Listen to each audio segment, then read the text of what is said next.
Online ক্লাসে তোমাদের সবাইকে স্বাগতম। আগের দিন আমি তোমাদের একটা ক্লাস নিয়েছিলাম পৃথিবী ও মহাকর্ষ, যেটুকু আলোচনা করেছি এখন তারপর থেকে আমি আলোচনা করব। আশা করি তোমরা আগের ক্লাসটা ভালোভাবে বুঝেছো। আজ আমি আলোচনা করব অভিকর্ষ স্তরণ নিয়ে। আগের দিন আমরা আলোচনা করেছিলাম মহাকর্ষ কি, অভিকর্ষ কি এবং মহাকর্ষের সূত্রে। আজ আমরা আলোচনা করব অভিকর্ষ নিয়ে, অভিকর্ষ ত্বরণ নিয়ে।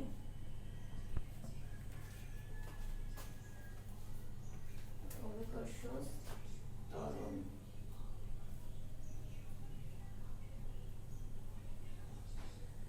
তাহলে আমাদের আজকে আলোচনা হবে কি অভিকর্ষ ত্বরণ। এখন আমাদের অভিকর্ষ ত্বরণ যদি জানতে চাই তার আগে আমাদের জানতে হবে ত্বরণ কি। ত্বরণ ত্বরণ ত্বরণ আমরা জানি বল প্রয়োগে কোনো বস্তুর বেগ বৃদ্ধি পায়। কি আছে, বল প্রয়োগ করলে যে কোনো বস্তুর বেগ বৃদ্ধি পাবে। তাহলে ত্বরণ হচ্ছে সময়ের সাপেক্ষে বস্তুর বেগ বৃদ্ধির হারকে ত্বরণ বলে। সময়ের সাপেক্ষে বস্তুর অথবা প্রতি সেকেন্ডে, তোমাদের বইতে দেখবা আছে যে প্রতি সেকেন্ডে বস্তুর বেগ বৃদ্ধির হারকে ত্বরণ বলে। তাহলে আমরা যদি সংখ্যাটা এভাবে দিই, বেগ বৃদ্ধির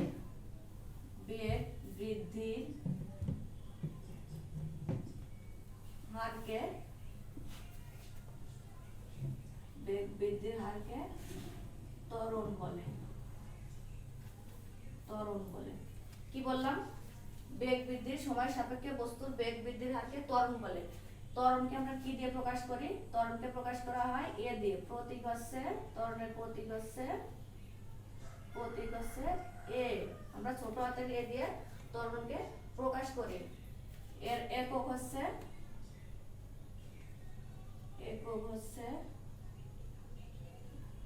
মিটার পার সেকেন্ড স্কয়ার। তাহলে আমরা কি বলতেছি, বেগ বৃদ্ধির হারকে সময় সাপেক্ষে বস্তুর বেগ বৃদ্ধির হারকে বলতেছি ত্বরণ, এবং এরকে প্রকাশ করা আছে এ দিয়ে। এর একক আছে মিটার পার সেকেন্ড স্কয়ার। এখন আমরা অভিকর্ষ ত্বরণ কি, যেহেতু ত্বরণ সম্পর্কে জানলাম, এবার অভিকর্ষ ত্বরণ আছে ভূপৃষ্ঠে মুক্তভাবে পড়ন্ত কোনো বস্তুর বেগ বৃদ্ধির হারকে অভিকর্ষ ত্বরণ বলে। তাহলে অভিকর্ষ ত্বরণ হচ্ছে ভূপৃষ্ঠে মুক্তভাবে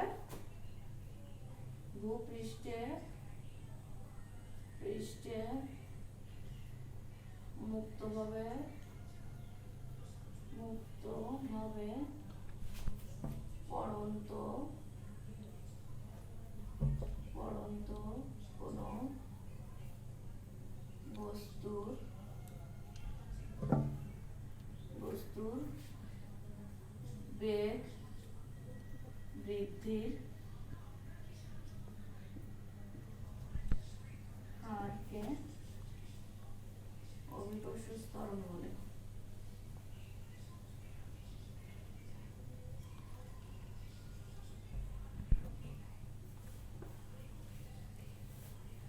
তাহলে আমরা ত্বরণ থেকে কি আসলাম, অভিকর্ষ ত্বরণ। অভিকর্ষ ত্বরণ কি বলতেছি, ভূপৃষ্ঠে মুক্তভাবে পড়ন্ত কোনো বস্তুর বেগ বৃদ্ধির হারকে ত্বরণ বলে। একে আমরা কি দিয়ে প্রকাশ করি? জি দ্বারা। এর একক মিটার পার সেকেন্ড স্কয়ার। ত্বরণের একক যেমন মিটার পার সেকেন্ড স্কয়ার, অভিকর্ষ ত্বরণের একক মিটার পার সেকেন্ড স্কয়ার। যেহেতু এটা একটা ত্বরণ, এজন্য এর একক আর ত্বরণের একক একই। তাহলে আমরা দুটো সংজ্ঞা জানিছি, একটা আছে ত্বরণ কি আর একটা আছে অভিকর্ষ ত্বরণ কি। তাহলে ভূপৃষ্ঠে মুক্তভাবে পড়ন্ত কোনো বস্তুর বেগ বৃদ্ধির হারকে অভিকর্ষ ত্বরণ বলে। এখন আমরা যদি পৃথিবীর, আমরা আগের দিন মহাকর্ষ সূত্রে পাইছিলাম কি, F সমান g into m1 m2 by d square, এই সূত্রটা পাইছিলাম। এখন এখানে আমরা যে কোনো দুটি বস্তুর ভর ধরেছিলাম m1 m2। এখন আমরা যেহেতু অভিকর্ষ ত্বরণ নিয়ে আলোচনা করব, অভিকর্ষ ত্বরণের সংজ্ঞা কি, পৃথিবী এবং যে কোনো বস্তুর মধ্যে যে আকর্ষণ সেটা হচ্ছে অভিকর্ষ ত্বরণ, অভিকর্ষ। তাহলে আমরা এখন পৃথিবীর ভরকে আমরা ধরে নেব m। তাহলে পৃথিবীর ভরকে আমরা কি ধরব, m। যদি ধরি পৃথিবীর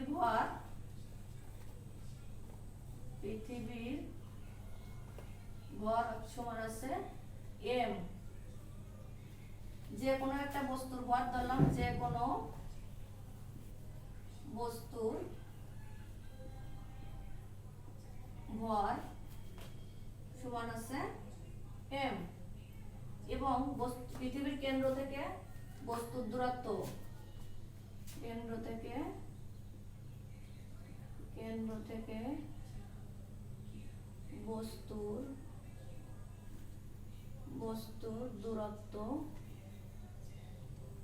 দূরত্ব সমান আছে, যদি আমরা ডি ধরি, পৃথিবীর ভর আছে m, যে কোনো বস্তুর ভর m, পৃথিবীর কেন্দ্র থেকে বস্তুর দূরত্ব যদি d হয়, তাহলে মহাকর্ষ সূত্র অনুসারে আমরা লিখতে পারি কি F সমান g ইনটু mm বাই আছে t স্কয়ার। এর আমরা একটা সমীকরণ দিয়ে রাখতে পারি 1 নাম্বার।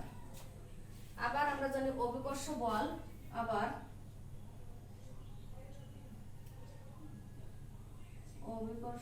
অভিকর্ষ বল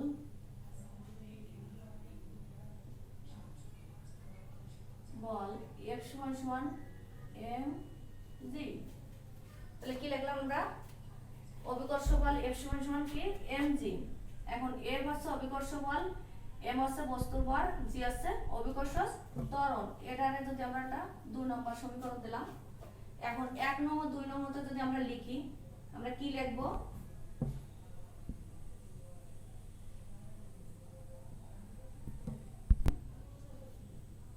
অথবা তুমি আগে প্রথম সমীকরণটাই যদি লিখি, g সমান g ইনটু m ভাগ আছে d স্কয়ার সমান হচ্ছে কি mg। এখন আমরা দুই পাশ থেকে কি m আউট করে দিতে পারি, m বাদ দিলে কি লিখব, g সমান gm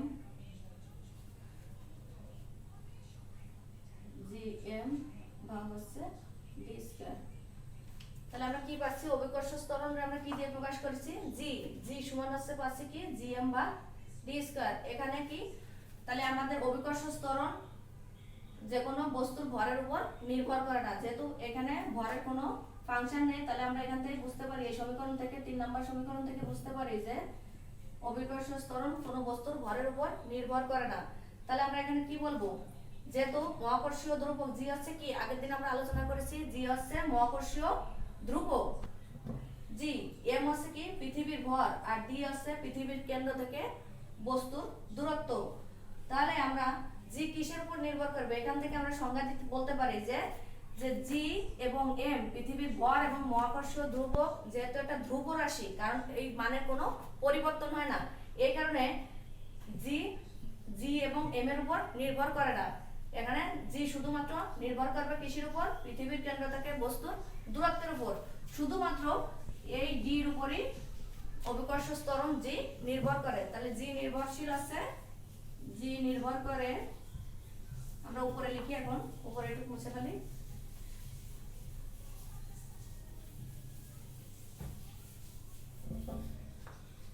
তাহলে g নির্ভর করবে, g নির্ভর করে শুধুমাত্র পৃথিবীর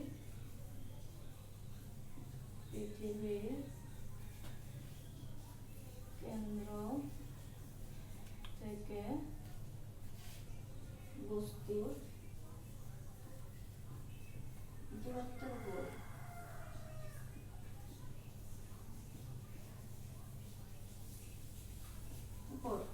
তাহলে আমরা এখান থেকে বলতে পারি যে g নির্ভর করছে শুধুমাত্র বস্তুর দূরত্বের উপর।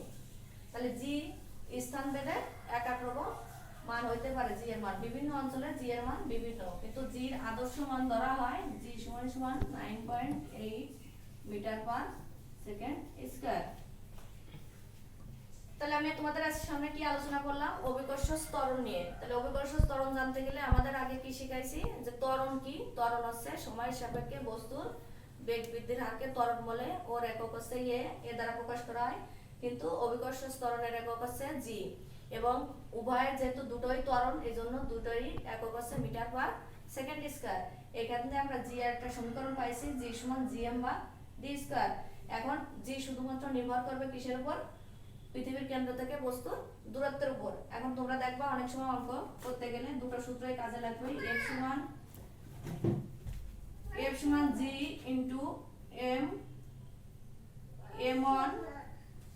m2 ভাগ হচ্ছে d স্কয়ার ও g সমান gm ভাগ d স্কয়ার। এই দুটো সূত্রই তোমাদের অঙ্ক করার সময় কাজে লাগবে। আশা করি আজকে তোমরা যেটুকু করানো হলো বুঝতে পারিছো। বুঝা কি বললাম, জি বস্তু নিরপেক্ষ হলেও স্থানভেদে জি এর মান পরিবর্তন হয়। অভিকর্ষ ত্বরণ জি এর মান বিভিন্ন অঞ্চলে বিভিন্ন রকম। তাহলে আমরা জি এর আদর্শ মান ধরতে পারি জি সমান 9.8 মিটার পার সেকেন্ড স্কয়ার। এখন দেখো আমরা আগের দিন একটা সূত্র পাইছিলাম কি F সমান g into m1 m2 by d square. এই সূত্রটা অবশ্যই তোমরা মনে রাখবে এবং g সমান আজকে পাচ্ছি কি অভিকর্ষ ত্বরণ g সমান gm ভাগ d স্কয়ার। এখন এই দুটো সূত্র তোমাদের অঙ্ক করার সময় অবশ্যই কাজে লাগবে এবং দেখবা যে গাণিতিক প্রমাণ আসবে ঘ নাম্বারে যে গাণিতিক প্রযুক্তি সহ প্রমাণ আসে তখন তোমাদের এই দুটো সূত্র অবশ্যই কাজে লাগবে। তাহলে আমাদের আজকে আলোচনার বিষয় ছিল কি অভিকর্ষ ত্বরণ এবং অভিকর্ষ ত্বরণ নিয়ে। তার আগে আমরা শিখছি ত্বরণ এবং অভিকর্ষ ত্বরণ। যদি অনেক সময় পার্থক্য আসতে পারে ত্বরণ এবং অভিকর্ষ ত্বরণের মধ্যে পার্থক্য দাও, তাহলে তোমরা নিঃসন্দেহে প্রথমে সংজ্ঞা দুটো দেবে ত্বরণ এবং অভিকর্ষ ত্বরণ কি দুটারই সংজ্ঞা দিবে। তারপর কি করবে একক কি এবং প্রতীক কি দুটারই একক এবং প্রতীক দিবে। দেওয়ার পরে তিনটে 2 মার্কের আসলে তোমরা তিনটে দিলেই এনাফ। আশা করি তোমরা আমার আজকে ক্লাসটা বুঝতে পারছো। পরবর্তী ক্লাস দেখার জন্য তোমাদের অনুরোধ রইল। বাসায় থাকো, ভালো থাকো, সুস্থ থাকো এবং ক্লাসটা অবশ্যই মনোযোগ সহকারে দেখবে।